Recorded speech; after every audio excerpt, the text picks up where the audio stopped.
On page 509 of Disability Rights Law by Sam Bagenstos, Chapter 5, Private Housing and Public Accommodations, within Section B, Physical Accessibility, we read Part 2 of Physical Accessibility, which is physical accessibility under the Fair Housing Act, particularly case titled United States versus the Edward Rose and Sons, which is heard at the appeal court level for the 6th Circuit, 2004.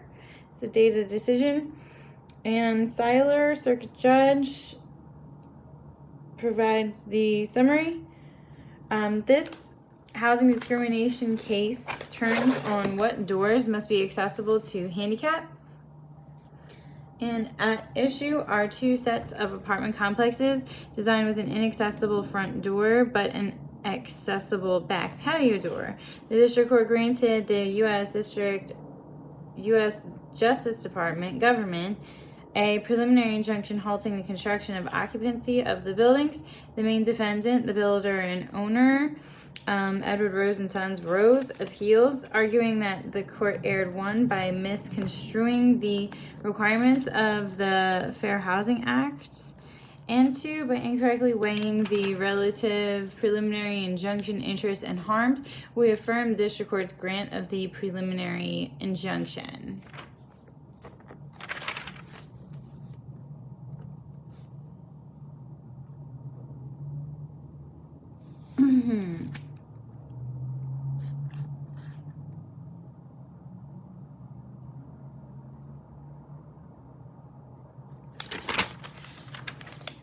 Defendant Rose constructed and owns the 19 apartment buildings located in Michigan and Ohio at issue.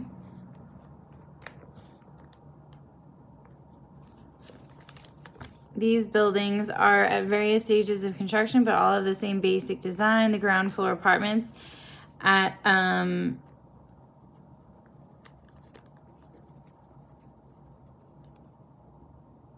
issue have 2 exterior entrances, a front door and rear patio door. The front door is closer to the parking lot, but is handicap inaccessible because it can only be reached by descending stairs.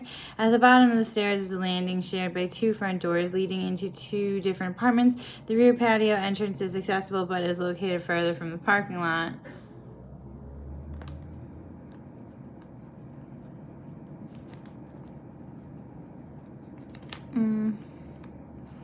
The government alleged that the apartments violated the disability portions of the FHA. The district court granted a preliminary injunction, adopting the government's position that the front door was the primary entrance used by the public and guests, and as such it was a public or common area that the FHA mandates be accessible.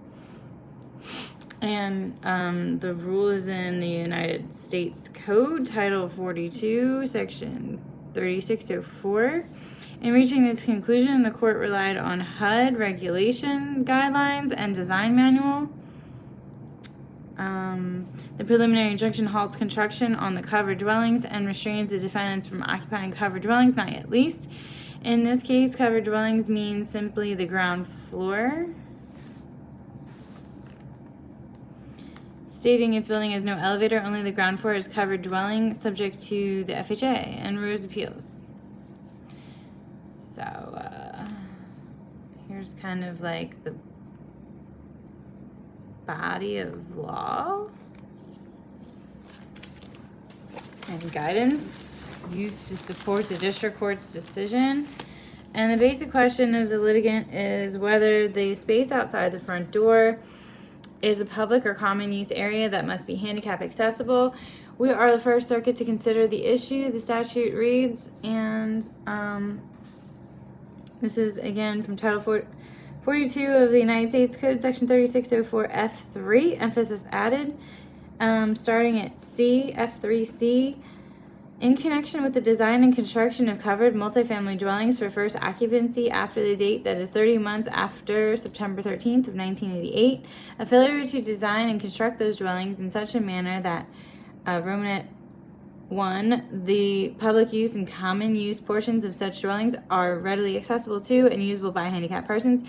Ruminant 2. All the doors designed to allow passage into and within all premises within such dwellings are sufficiently wide to allow passage by handicapped persons in wheelchairs. And Ruminant 3. All premises within such dwellings contain the following features of adapted design.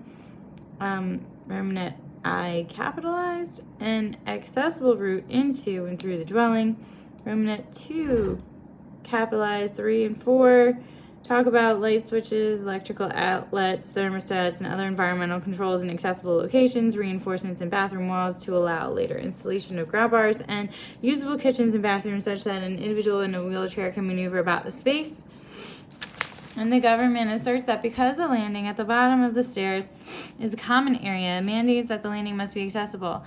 The landing in front of the entrances is not accessible because it can only be reached by the stairs.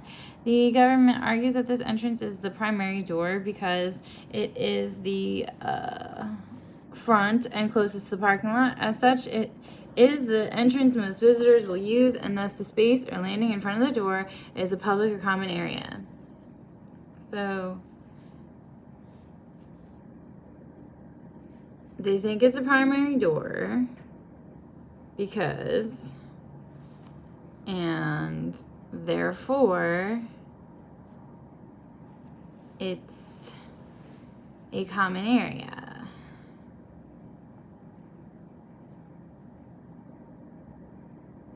Public or common area. Rose correctly points out that neither the statute nor any possibly binding regulations make any reference or distinction between primary front or back doors. Rose argues that the government's interpretation requires almost every entrance to a unit be accessible. If the space in front of an entrance becomes the common use area simply because people use the entrance, then the statute would require virtually every entrance to be accessible. Rose asserts that if the space in front of virtually every entrance is a common or public area, regulation citation becomes superfluous, and that section mandates all premises must have an accessible route into and through a dwelling. Emphasis added.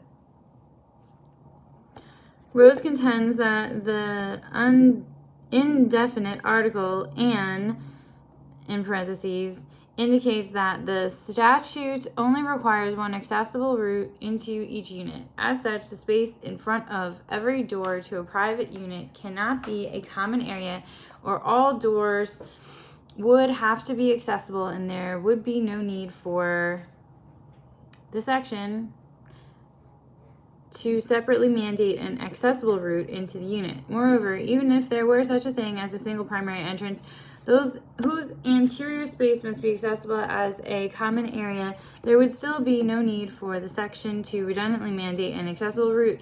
An accessible route would readily be mandated by the common area in front of the primary entrance of every unit.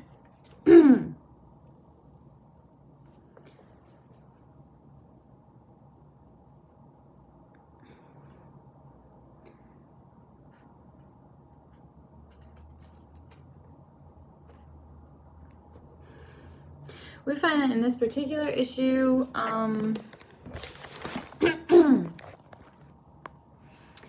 case, the stair landing in front of the entrance is a common area that the statute mandates be accessible. The fact that two apartment units share the stair landing makes the space a common area. The plain meaning of common use and unambiguously covers the entrance under dispute. At the time of the statute's enactment, dictionaries generally define common as belonging to or shared by two or more individuals. See the Oxford Dictionary. Defining common as belonging equally to more than one and possessed or shared alike by both or all.